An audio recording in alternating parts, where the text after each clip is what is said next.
présence dans la capsule vidéo Agora se justifie par une envie, celle de vous parler de la légitimité dans la prise de parole. Ce mot, la légitimité, je l'ai employé pour la première fois auprès d'un éducateur dans une cour de récréation après avoir bousculé un rival m'ayant insulté. Je connaissais le contexte du mot, mais pas son sens. J'étais aussi légitime d'employer ce mot que Bart de Wever disant Inch'Allah à la résolution politique schismatique de ces derniers mois. Je veux en parler.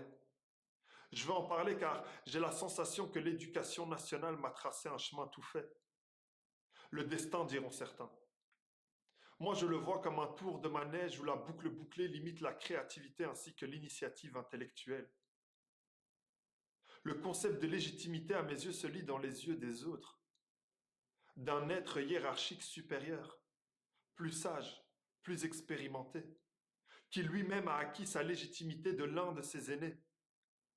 Drillé à passer du primaire au secondaire sans réflexion, parcourir le chemin du bon étudiant à l'université, une évidence. Je l'ai fait, j'en suis diplômé. Certificat de taille A4 où l'encre cristallise la confiance d'un institut envers l'un de ses disciples. Et maintenant, la pensée collective voudrait que j'aille travailler. Mais je le sens, je vais pas être heureux. Moi, je veux vivre de mes passions, concentrer le tout en une cible. Mais l'école ne m'a pas appris à me fixer mon objectif. Il m'a fixé des objectifs, mais il ne m'a jamais appris à définir les miens.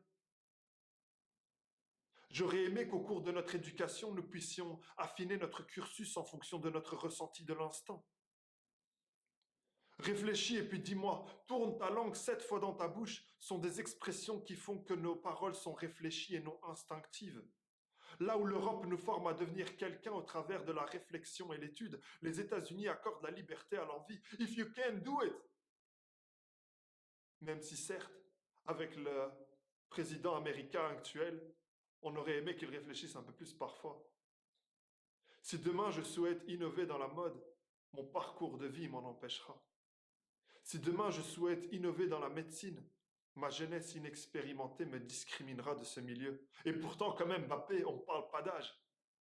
Du coup, je vais le faire.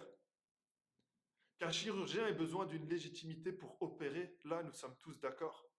Qui voudrait d'un chirurgien passionné ayant acquis ses compétences techniques sur la chaîne YouTube Science et Vie? Mais pour prendre la parole, cela me semble inconscient.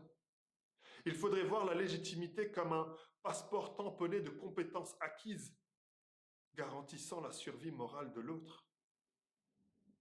Pour être, il faut être. À la première rencontre, nous nous définissons toujours par ce que nous faisons et non par notre ressenti de l'instant. Alors je viens casser les codes. Enchanté, Ounaïs. Et voici mon ressenti sur la légitimité. La parole devient légitime dès lors que la double paroi gutturale forme un caisson de résonance pour l'air piégé en son sein. Ça y est, c'est tout. Dès lors qu'elle a été acquise par mimétisme, la légitimité ne s'attribue pas à la parole. Elle le devient par volonté propre. Je n'ai aucune légitimité à participer à cette capsule vidéo. Je n'ai ni formation théâtrale, ni culture littéraire. Pourtant, je vous l'ai dit, je viens le faire. Alors je veux entrer dans cette agora, être l'orateur de l'époque antique grecque et accélérer l'expérience de l'audience. Faire en sorte que la place publique d'hier soit les réseaux sociaux d'aujourd'hui. Que la voix portée par la structure archée soit le microphone contemporain. Alors je me répète, je viens le faire.